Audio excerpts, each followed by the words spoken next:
Cullen live in 1 minute.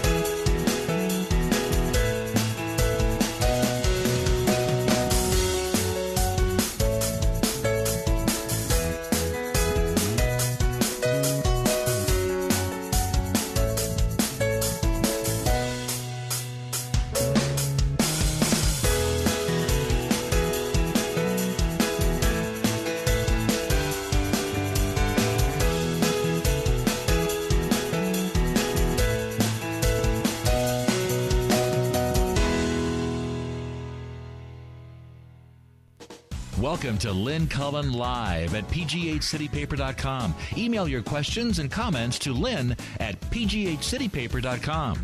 Hello and welcome to the program. It is almost the end of August. It is the 28th.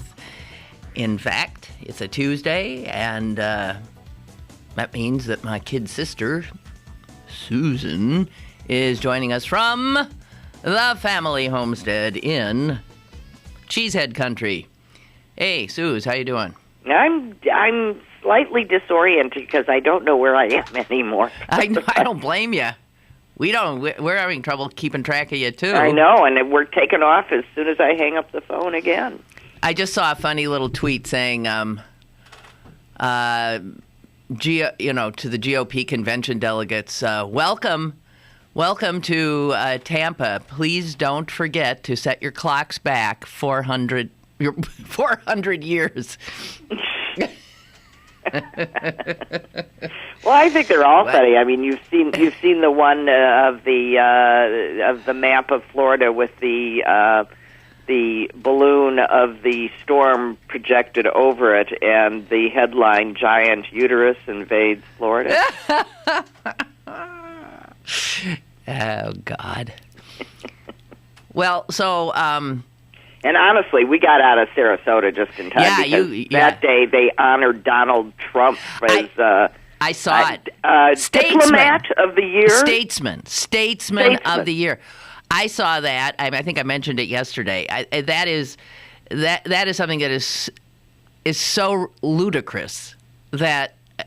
how anyone could equate statesmanship and Donald Trump, beyond belief. Beyond belief. So, well, it's Republicanville, and what are you gonna do? Well, on the other hand, you got Christie endorsing Obama. Oh, Christ. Yeah. I don't think that matters. That doesn't. No, mean I don't think anything. it matters either. I just enjoy it. You know, it seems like every convention of late, that there's always some sort of high-profile defector. You remember Zell Miller of Georgia? Right. He was a Democrat who ended up speaking in a major speech at the Republican convention. Right. That SOB. And so Christ is our Miller, I guess. Right. But he's more attractive, generally. Yes, he is. He is slightly more attractive. But, I mean, that doesn't... Our turncoat's better looking than their turncoat. That is indeed true. And he should be more articulate. Remember, Miller was sort of like this unbelievable, loudmouthy Yahoo type. He was just awful. Mean. He gave a mean speech. Right. Well, I don't think I've got it in me to watch this convention. I'm going to try to watch Christie tonight because he's... Well, yeah, you do have a new widescreen TV. That's right. Susan, like people are saying you cannot make everybody's making fat jokes about... You can make a fat... That man needs to... He's going to die. Yeah. He's getting bigger by the second. Yeah, he's frighteningly fat. frighteningly fat. He is. Yeah. And I saw a picture of him this morning. I went, whoa, he just got bigger. Yeah, it's like he doubled. He's got to be, he's well over 300 pounds. That's not 300 pounds, guys. That's 400 pounds. Well, I don't know how tall he is. He's tall, too, I think, right? Yeah.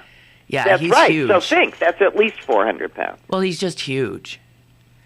But he gives a hell of a speech, so that'll probably be a good speech. And then, of course, we have to watch Anne tell us how wonderful Mitt is. No, we have to watch everybody, including his wife, who's a better candidate than he is. Well, but I say that every year.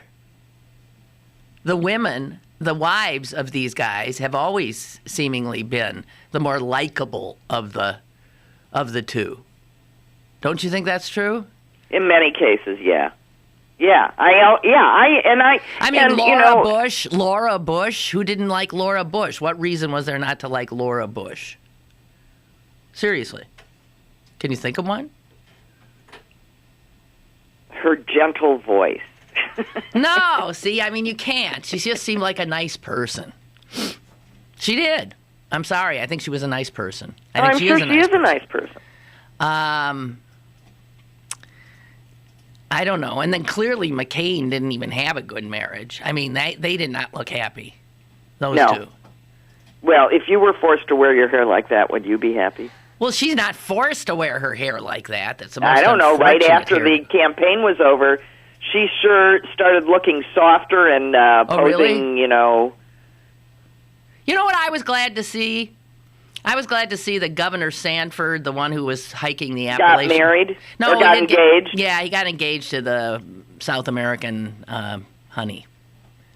I'm happy for him. He really was. Well, at he least was he's in going... love. I mean, he was so he ruined in love. everybody's lives. He might as well be happy. Whose lives did he ruin? His well, wife? Jenny would have preferred that her husband had not been cheating on her all that time. The wife and... Yeah, he disrupted his... I mean, I'm sure she's actually better off because she's no longer married to a guy that didn't love her. Right. But that doesn't mean that, you know, that was the way she would have written the story. I guess that's correct. Well, I didn't mean to say something nice about an adulterer, but I'm just glad. Because, I don't know. There was something particularly humiliating about how it was odd the way he, literally disappeared. The lengths he would go to be with her. And then his just out and out abashed love of her, which to me elevated him among the cheaters and adulterers who always then, profess that they barely knew the woman, that the woman was a slut, that this or that or blah, blah, blah. And I mean, this, I don't know, his profession of love was, I thought, kind of sweet. I forgot he was married. I know I'm not supposed to be sympathetic. Wrong person. Cheaters are people, too. Right. It occurred to me that, yeah, there's definitely bad guys, good guys, and we all know who they are. I was at the Pirate game the other day, and this little kid was sitting behind me, and when he sat down, he said to his dad, "Are those guys the bad guys?"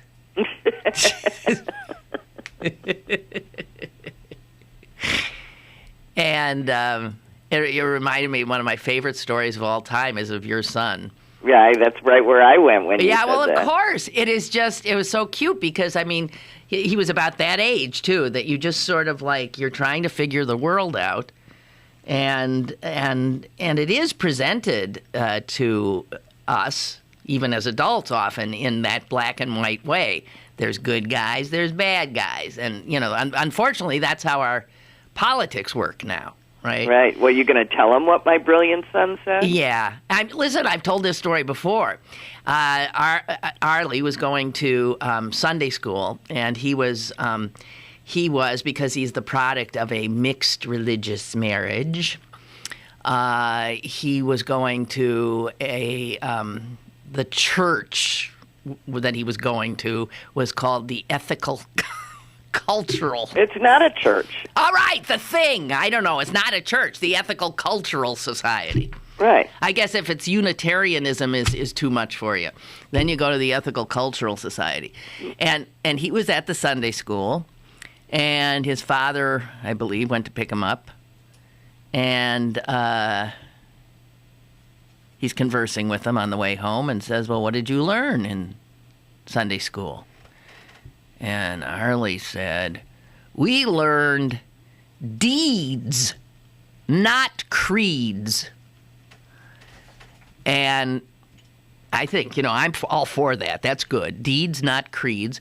And Eric, Susan's husband, said to him, well, what does that mean? And Arlie said, well, the creeds, they're the bad guys.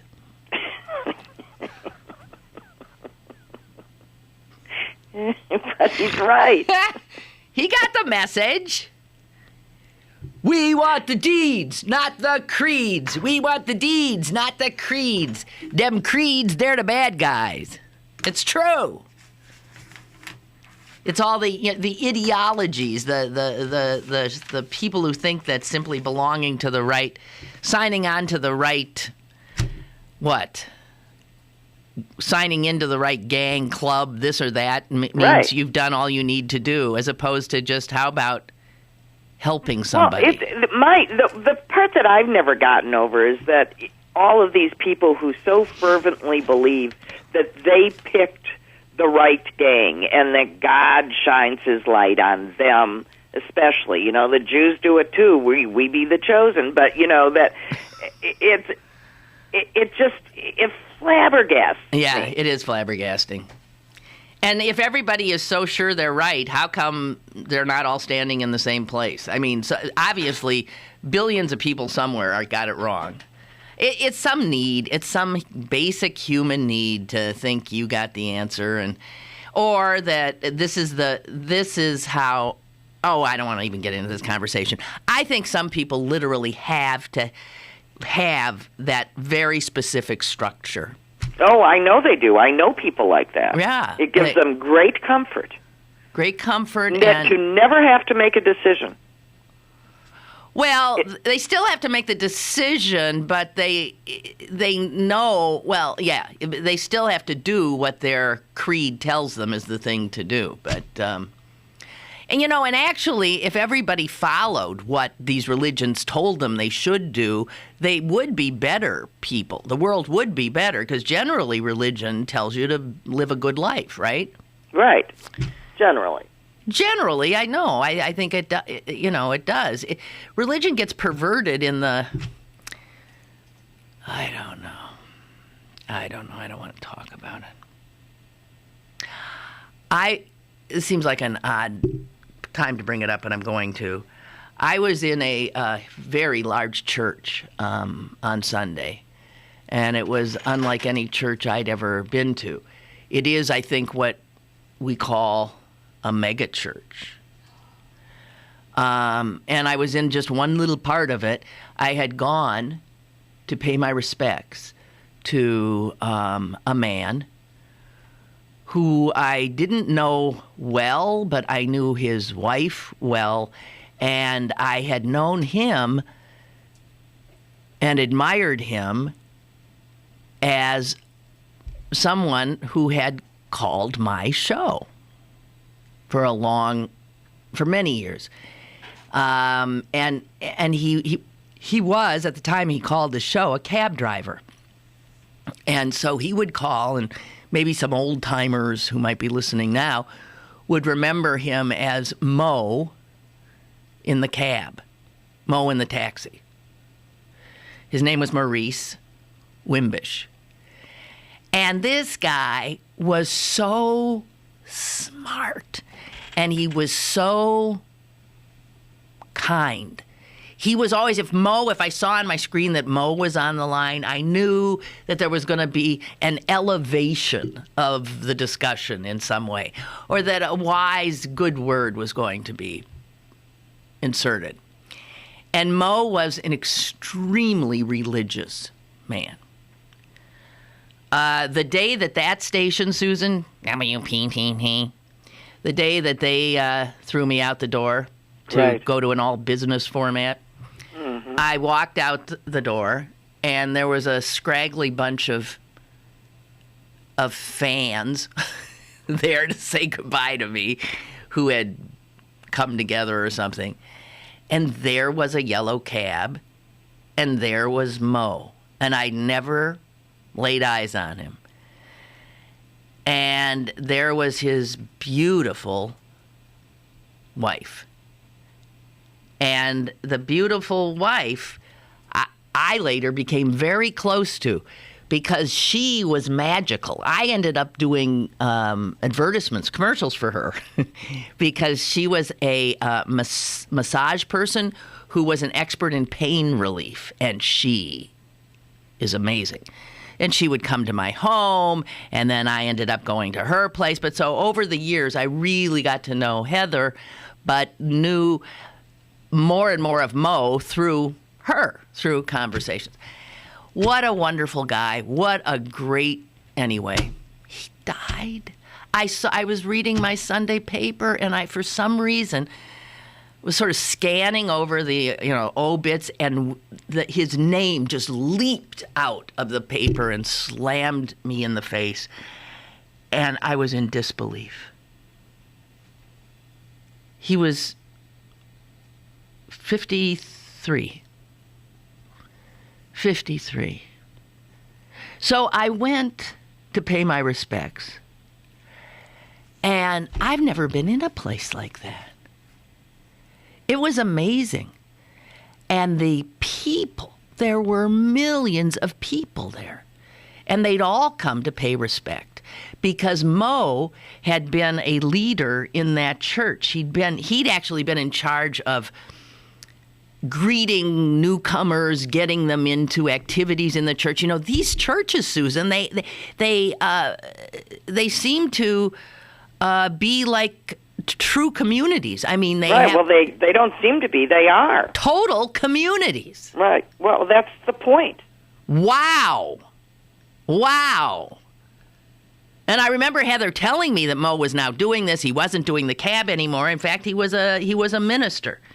And I'm so glad to see that the paper today does have a piece on him and calls him a church leader, and quotes Heather as saying this: he had, and this is so true, he had this ability to look at someone and see when they were in need. He could pick you out of a crowd as someone distressed or in trouble or alone, whatever it was, and he would reach out to you. That's Mo in the cab. And I'm so sick of good people dying young. I'm so sick of it, I can't see straight. The other wonderful thing about that church, by the way, totally integrated. It's out in the suburbs. It's out in what I consider Whiteville. It's out in like conservative suburban Pittsburgh. And Mo is African American, was African American. And the people in this church it looked mostly maybe white, and there they were. I mean, this was a community, was totally integrated. You could tell. There was no whites together, blacks together stuff. It was total. I was impressed. And I'll tell you, this kind of organization is what puts, getting back to politics, Democrats at a disadvantage. Because you can bet that church's congregants that number over 2,000 people, those are Republican votes, I think. Now, maybe the African Americans are voting for Obama just because, but generally speaking, and maybe that's where these Republicans who belong to churches like that really sort of don't see the need for government, because they do belong to these communities and organizations that do look after each other. That's a thought I had. What do you think? Is there anything to that thought? Well, you know what I mean? Yeah. They see that it can work. That's why when they say charity or community, or the churches can do it. They say that because they might belong to a church that does do it. Well, it's like that small, I think mostly African American church someplace in the South where the congregation just adopted or took in all of the foster kids. Everybody did. I didn't hear about that. Oh, it was just incredible that the pastor suggested that they should reach out and do something, and one family took in a couple, and then another family, and pretty soon, 75 foster kids or something like that, taking care of their community. It's certainly possible. It's there are good people all over the place, and churches and synagogues and mosques can provide the community to get it done. Well, but most of us don't want that. Most of us don't want to have that kind of a community. We get sort of standoffish. We like to be separate. We don't. It's hard to give yourself over to a community in that way. Well, I mean, no, but at that point, you're speaking for yourself as an individual. I mean, obviously, and what we were talking about structure, I think more people are comfortable being part of a community, of a lot of people identifiable community. Find great comfort in it, and yet I don't know. It's just enlarging your family. It's enlarging your tribe. I mean, I have to tell you, as I watched people come up to Heather and comfort her, and the genuine warmth and love I was seeing, I was so moved by it. And, and I'm honest enough to tell myself as I drive away sniffling that these are the people that I regularly, disrespect. These Republicans, these God-fearing Christians, right? I'm often at odds with them. And yet I have this friendship with and total respect for Mo and Heather. And this is their community, and one that they were totally, it was the center of their life. Everything they did was based around that church. And, right, but these are people that live the word as opposed to spout the word. There's a big difference. I mean, the fact is, Mo listened to my show. He wasn't, and I don't remember him calling up as a combative, not agreeing with me necessarily politically. But I'm sure there were many things that he wouldn't have agreed with me on, given the strength of his faith. But maybe I'm kidding myself. Maybe there are liberals or lots of Democrats who belong to these megachurches, but I doubt it. It's not. Why would you think there were? No, I'm sorry. I mean, what does anybody else think? What percentage of Democrats belong to a megachurch? Doesn't it, megachurches by definition sort of are part of that Republican universe, it seems to me. Am I wrong about that? I don't know. I don't know either. Well, you were in this case, weren't you? No, I was out, Susan, in Wexford, and there are no Democrats out there. Are there, Jess? Charlie Deach. She named one. He lives out there, so there are a few. But, this is very conservative Republican territory, these northern suburbs. I don't know. I'm you know what? My very tidy little view of where I put people in boxes. Right, and this you're is how, putting people in boxes. Yeah, it got See, to me, if you are a deeply religious Christian, that would generally tend to being more liberal and Democrat, because you believe in reaching out and helping. You do not believe that, you don't believe I got mine, go get yours. You believe you believe in sharing. You believe that you can't be happy if your neighbor is suffering. You act that way. To me, it's the pseudo Christians, the people that just cloak themselves in the superiority of their belief system and feel absolutely no need to actually do anything about it. I believe, I'm forgiven, therefore, go screw yourself. Yeah. I mean, that's the box that you're thinking about, and I'm thinking about the other box. Think about all of those people that, are out there really on the ground helping, and they do it in the name of their faith. Well, I was talking. No, you're right, and the other thing that Mo's life tells me is that, and it says so in this article in the paper today, is that he struggled. He apparently was a drug addict. I did not know that. He was a drug addict. He was not. He was strayed from his faith. And he went clean, it says here, in 1990. And it was the help of Bible study that got him there. And that was when his life just turned around. Okay, so I was thinking of another person we know, Susan, in Green Bay, in fact, who spent most of his life in jail. Right. For murder. Mm-hmm.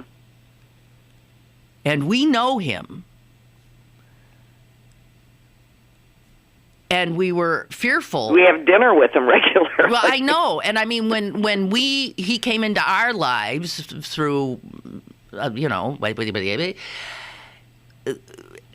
idea that this murderer was somebody who was going to be in our circle was like terrifying. We know this guy now.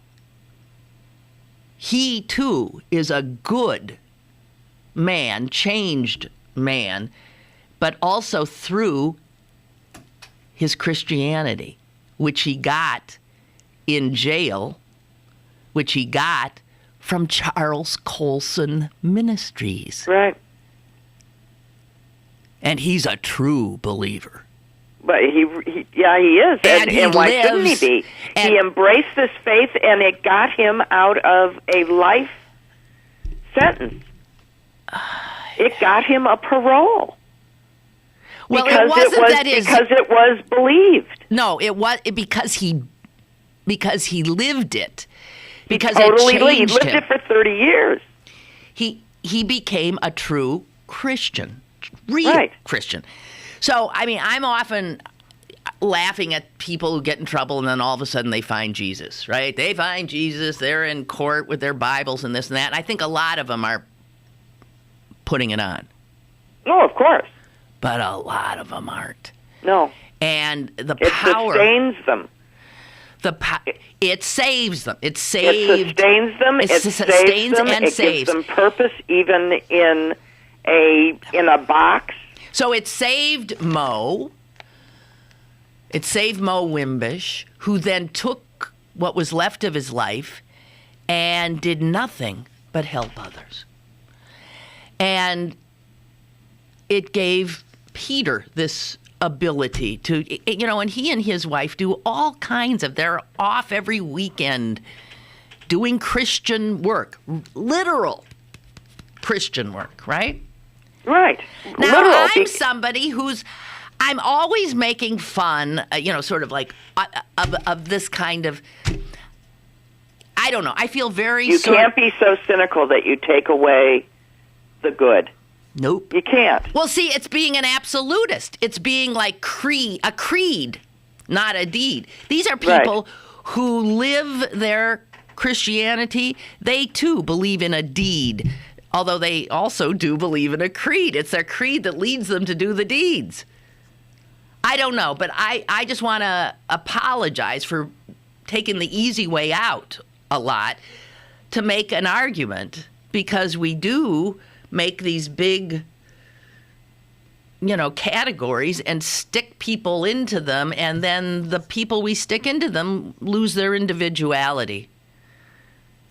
So That's true, but we're led to do that when our political leaders, who are spouting, who are wearing their religions like shields on the fronts of their chest and imposing them on us, while they're dallying, with this woman or that woman, or doing what it does lead to a slightly cynical view. Well, the hypocrites. The hypocrites. But and we were talking everywhere, about, yeah. and they're the loudest. Yeah. Okay, we got a call. Caller. Hello. Hello? Yeah. Go ahead. Is this the Lynn Cullen show? Yes. Oh, hi, Lynn. I'm sorry. This is the first time I've ever called in, but I try to listen to you every day. Mm-hmm. And I just wanted to let you know that, I'm very Catholic. And that is considered, I guess, a megachurch in your mind? The Catholic Church?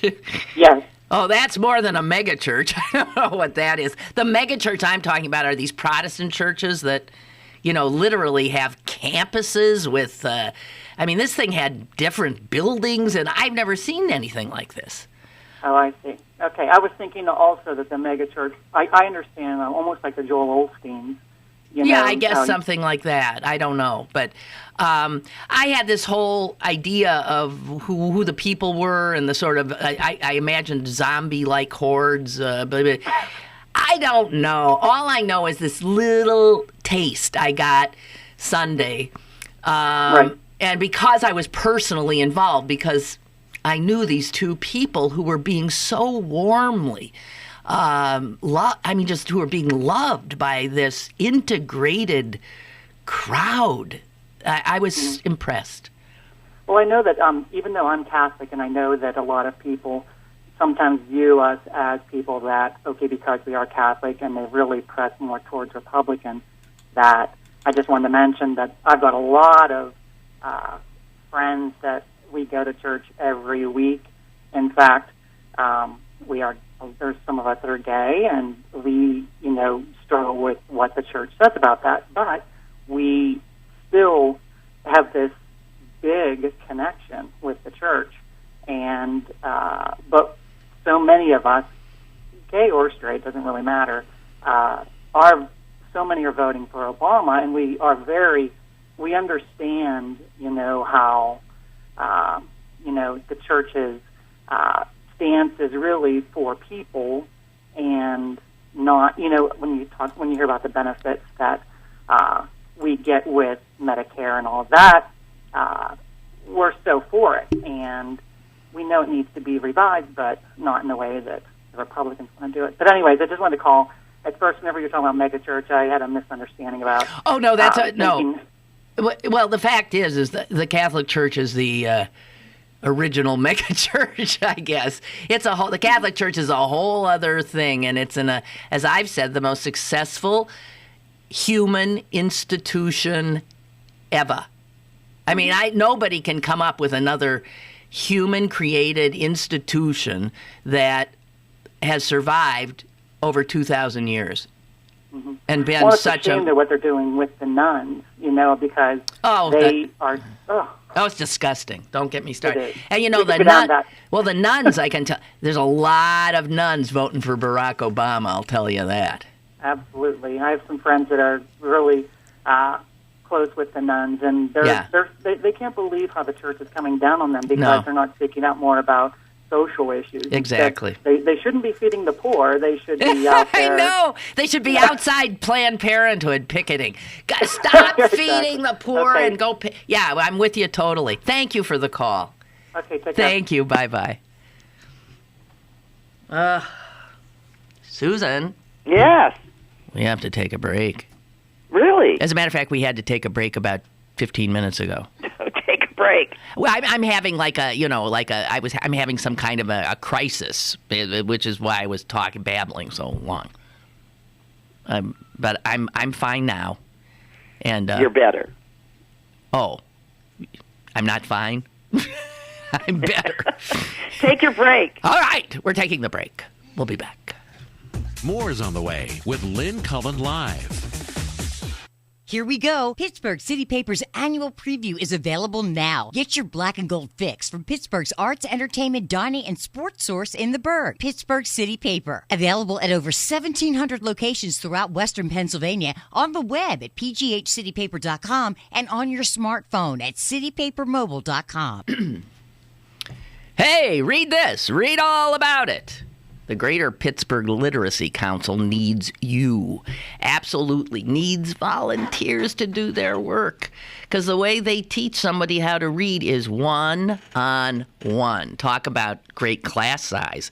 One-on-one. Here's the problem. There is a waiting list. There are adults desperate to learn how to read, and they go to the Literacy Council. And the Literacy Council has to say, we'll put you on the waiting list. That's not what the council wants to say. They want to make an appointment and set that person up right away. Right away. So, how about it? They'll teach you how to teach someone to read. And you will get that gift of knowledge, and you will get the gift of giving, the gift of reading, opening up an entire life to somebody. Opening yourselves as a result. This is exactly what we've been talking about for the last half hour. This is living it. Putting yourself out there and doing something. How about that? You'll get trained. All you have to do, give them a call, go on the website, okay, do this. Greater Pittsburgh Literacy Council. 412-393-7600. 393-7600. Or GPLC, Greater Pittsburgh Literacy Council.org. Here at the GED Pep Talk Center, we've got a pep talk that can motivate you. Sometimes things don't always turn out the way you want them to. You can improve your future. Now get your game face on and take the first step towards a better life. Hurry up. Don't make me repeat myself. Whatever level of motivation you need, we've got a pep talk for you. Call 1-877-38-YOUR-GED or visit yourged.org for your pep talk and for free classes in your area. GED is a registered trademark of the American Council on Education. Brought to you by Dollar General Literacy Foundation and the Ad Council. You're listening to Lynn Cullen Live at pghcitypaper.com. Once again, here's Lynn Cullen. Yeah, here's Lynn Cullen. She back. Okay, Suze. Yeah. Okay. Don't know if you saw a New York Times piece. I don't know when it was on. Saturday, Sunday, Friday, I don't know. Written by a guy named Greg Hampikian, I don't know, professor of biology and criminal justice. And he says that men are becoming obsolete. Right. Was this in the science section? Yes. No, it wasn't. This was on the editorial page. This is an op-ed. And he says to call. This is some interesting stuff. And I've often done this rant myself. But he says even mankind is a misnomer. Because the reality is that humanity is totally maternal, almost. And then he makes the point. How can I? Okay. He says, women are both necessary and sufficient for reproduction. Men are neither. Men are neither necessary or sufficient. Now, I would argue, well, they're necessary because you need sperm. Yeah, right. I mean, you need at least one man. One man. But listen to this, and this sort of boggles your mind. From the production of the first cell, the egg, to the development of the fetus and the birth and the breastfeeding of the child, the father can be absent. They can be at work, in prison, at war. They can be dead. Not necessary. Right. So this guy goes on, just to make a point of it. Your life as an egg, I never thought of this. This blew my mind. We all started as an egg in the ovary of our mother. But we were there in her ovary before she was born. Think about that. Right. That's what's mind-boggling. Right. That's where you see the maternal connection. So that while our mom was in her mom's womb, we were there too. What would be us, become us. So he says, so you were wrapped in your mother's fetal body as it developed within your grandmother's body. And then after the two of you, the mother and you, left your grandmother's womb, you enjoyed the protection of your mother's prepubescent ovary.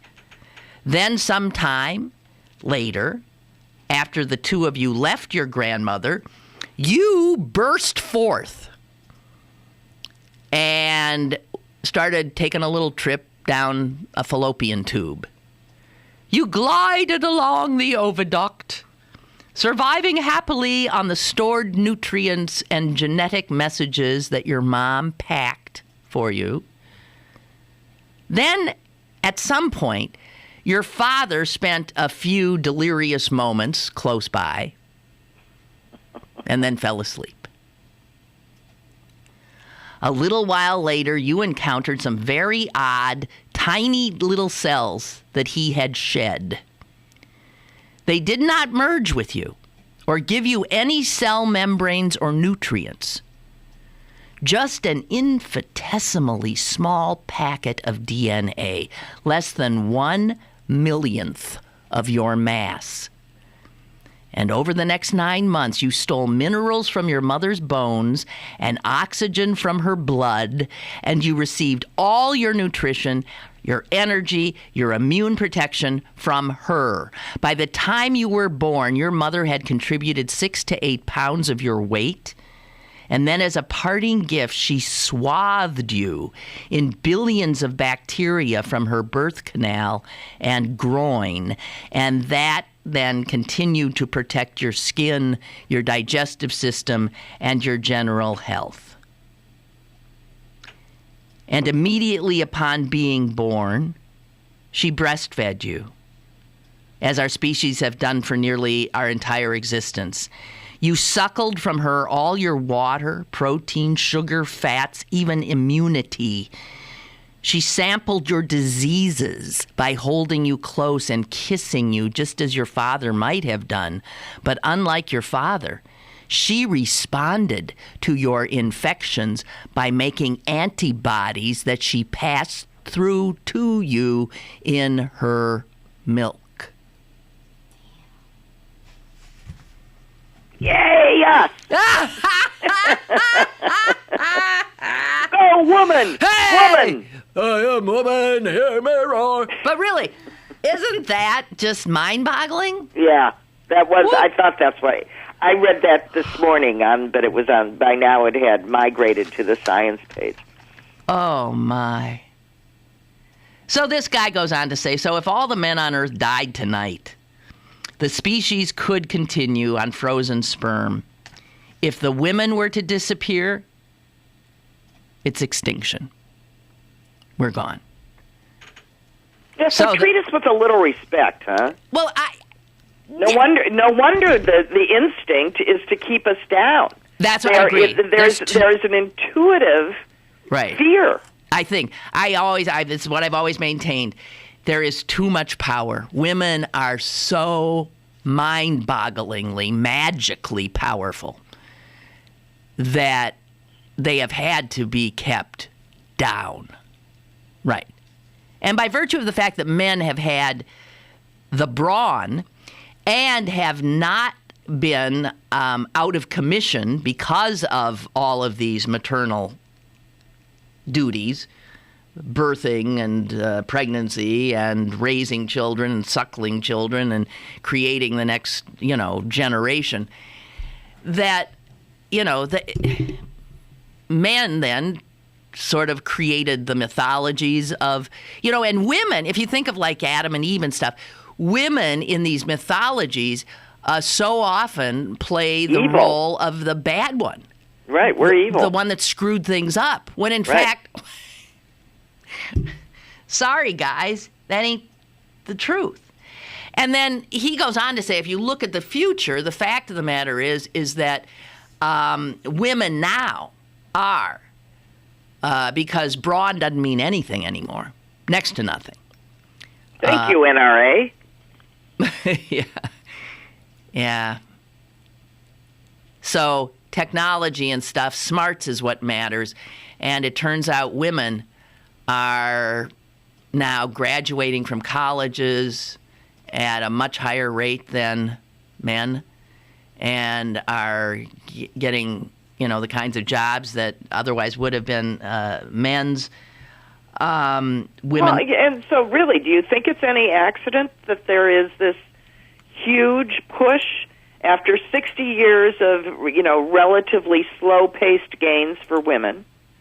Here we are with a whole party whose, one of whose main goals is literally to take them all back, every single one. They want this miraculous biology of ours to define us totally and limit us. Baby machines. I swear. This guy goes on to say more. He says women live longer, women are healthier and are far less likely to commit a violent crime. If men were cars, who would buy the model that doesn't last as long, is given to lethal incidents, and ends up impounded more often?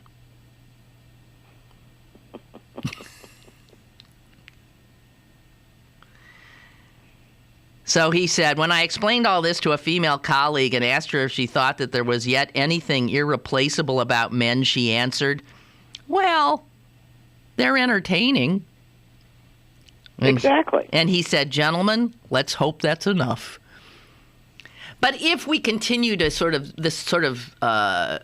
what I think is ultimately going to happen to the human race, that we will be sort of robotized, there will be no need for men. I don't think. You'll end up with a sort of asexual creature. I don't know. No, you still need the women. You need the women. You don't need many men. Can you see where women would rule the world and men would be kept like a sort of, just a little pleasure. Sperm donors. Yes, sperm donor, and maybe if you just had a craving, but otherwise, yeah. Oh God, I'm sorry, guys. We got electronics for that too. That's true too. So I'm sorry, guys, but I mean, any thinking man has to know all this stuff. And it's not like women are, I don't know of any women who really don't want to have guys around, but I suppose there are lots of those, actually. Yeah, there are, sure. There's plenty of those. All right.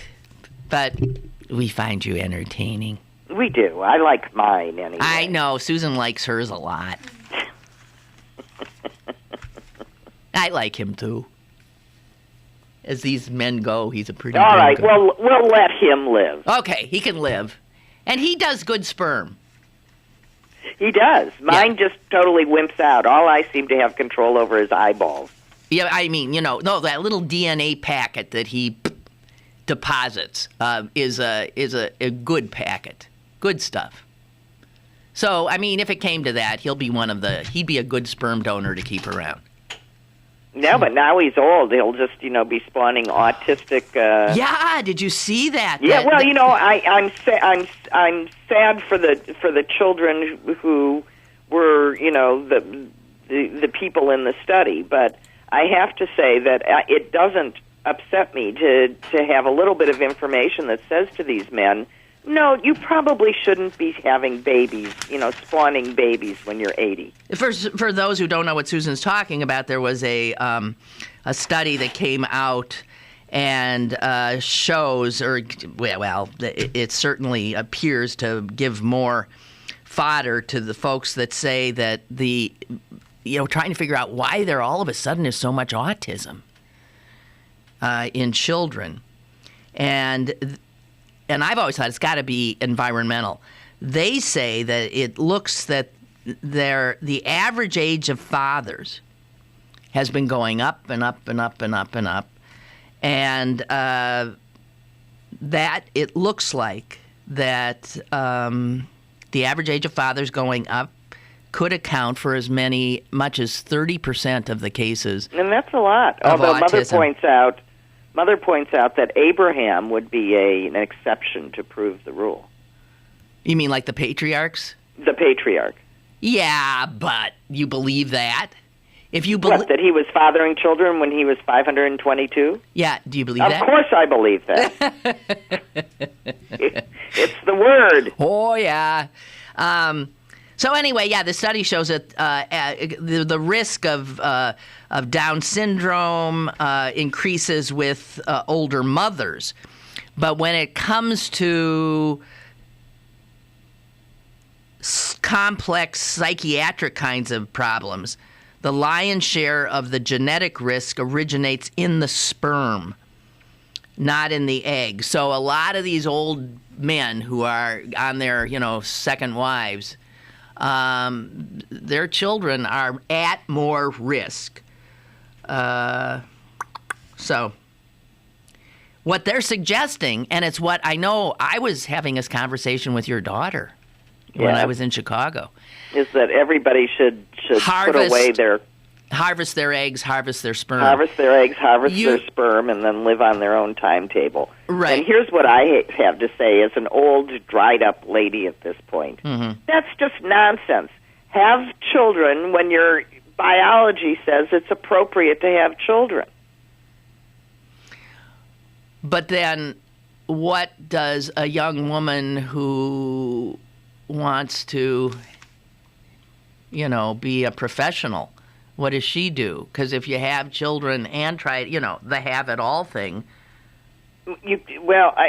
I mean, you're talking to someone who thinks that having it all is a secret weapon designed to keep women down.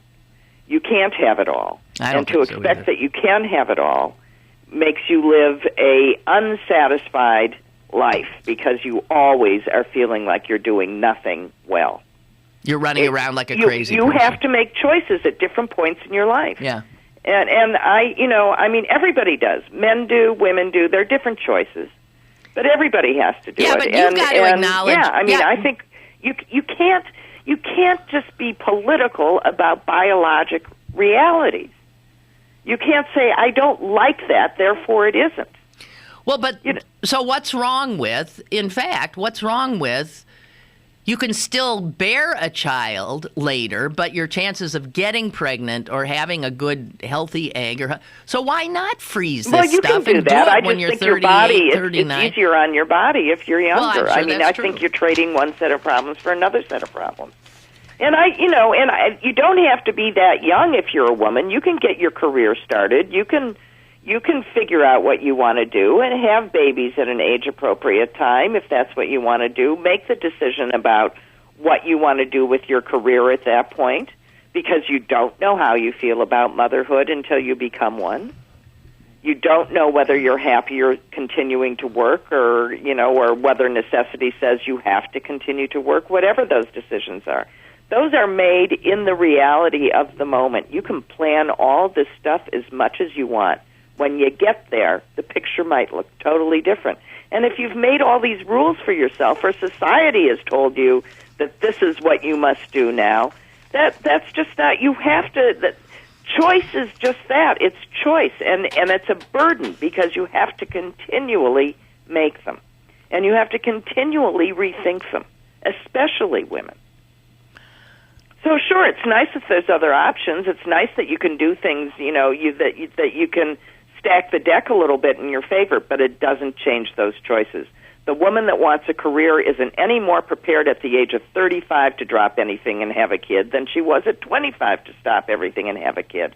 If it's a career she wants, then she has to figure out, and she wants the kids, she has to figure out a way to do them both.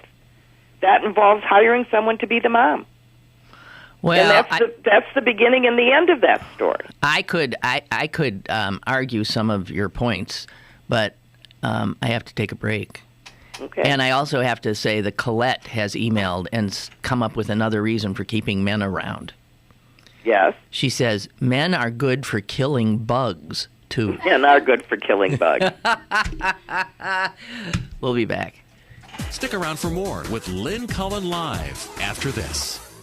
Go to birdbargains.com for great deals on tickets to the Science Center, the History Museum, Carnegie Museums, and some of the best restaurants in Pittsburgh. This week, get 50% off tickets to the Pittsburgh Irish Festival. Birdbargains.com. Local deals, local merchants. Birdbargains.com. Get Lynn Cullen live on your smartphone. Go to citypapermobile.com now for Pittsburgh City Paper's brand new mobile app. Get the latest restaurant reviews, event listings, movie times, and of course, Lynn Cullen live on your smartphone. citypapermobile.com. Now, it's back to Lynn Cullen live at pghcitypaper.com. Okay, Suze, I mean, there's an economic aspect too. Jess was just reminding me, she's of childbearing years, as is her boyfriend, but, they are still... They can't have a child yet. Right. They're not. No, but here's the problem. They economically can't. They're saddled with student debt up to their eyeballs. I agree with you, but the jobs that are available don't pay crap, even though they've got college educations. Okay, but you explain to me how this option helps someone in that situation at all. How, what, freezing? Yeah. It does. Oh, really? How that's something you can just go out and get for free. Oh, you mean freezing your eggs and sperm? That costs money. It costs a lot of money. Right, so that's not that is not a real All right, option. so this is available to, as usual, the haves. This is only available to the people that have all the choices in the first place. It's bogus. Good point. Good point. But ain't that the way the world works now? Yes. No, it's just... Wow. But this is... Okay. Yeah. Sorry, did I just pop your balloon? No. I had my teeth cleaned yesterday, and the hygienist was telling me about, her 3 kids all went through college, and they're all out. But unfortunately, one of them, a daughter, came home to live with them because she can't find a job that pays her enough to live, and she says, I mean, it is really hard on her.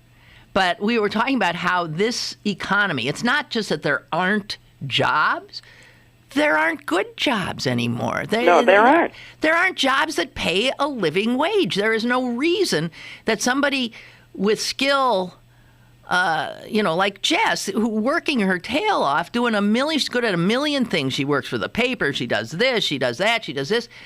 But when you hear what people are paid, you can't believe it. It's not a living wage. No. I mean, if you just look at, just take, for example, attorneys. If you are an attorney now, you don't get hired. The top 5% of graduates are going to get a job. The rest are going to get what are called now contract jobs, which they just hire you for this case or that case. But if you want to be in the legal profession now, what you can do is be a paralegal. because they'll hire you. You know, it's. Well, the hygienist's other daughter just graduated from a college, and got a degree. This is as a paralegal. Right. So she'll be more maybe employable. A paralegal has a better chance of getting hired in a full-time job with benefits than the lawyer. Than a lawyer in that same firm. Well, what the hell are people? And if they need extra lawyers for a certain case, they'll just hire you on a piecework basis. So, I mean, everybody needs to rethink. You know, this goes back to this is a whole other show, but it goes back to these politically correct assumptions that all children are equal, all children are equally educated, all children equally should go to college. All kids equally should be training for the same 5 jobs. It's bull. Also, who the hell knows what jobs are going to exist? But when your kid starts in college, it might be majoring in something, a job that essentially has been outsourced or technology has replaced it by the time they get out. Nobody knows you don't even know what to prepare for anymore. No, so you better just figure out what get yourself some basic training and learn how to think. These are not easy questions, but we no longer make things. We've sent manufacturing jobs away. It's very hard to bring them back. We're a service economy, so you have to look at what services you're absolutely going to need. And I keep saying the same thing. You want to work, you be a plumber. You want to work, you be an electrician. Yeah, it seems like the trades are looking more and more like something you should do. And that's satisfying good work. You become a small business owner. And you're the backbone. You want to be a job creator? That's the job creator. Mm-hmm. They aren't that 1%. They're the electrical firms and the plumbing concerns and the craftsmen who come into. Those are the people that drive this country. Okay. Well, Suze, thank you. You're welcome. Can I get in the car and drive to Chicago now? Is that what you're doing now? You're going to Chicago? And. Okay, just keep track of where you are. Okay, well, next week I will be home. You will? Okay, yeah. That's good. Okay. Thank you so very much. Bye. Bye. Bye. So, that was an odd show. Whatever it was, there it was. It's done now. Chris Potter joins us tomorrow for much more political talk. Given the convention underway this evening. And Sokolowski on Thursday, more of the same. And hope you can join us for that. Have a wonderful day.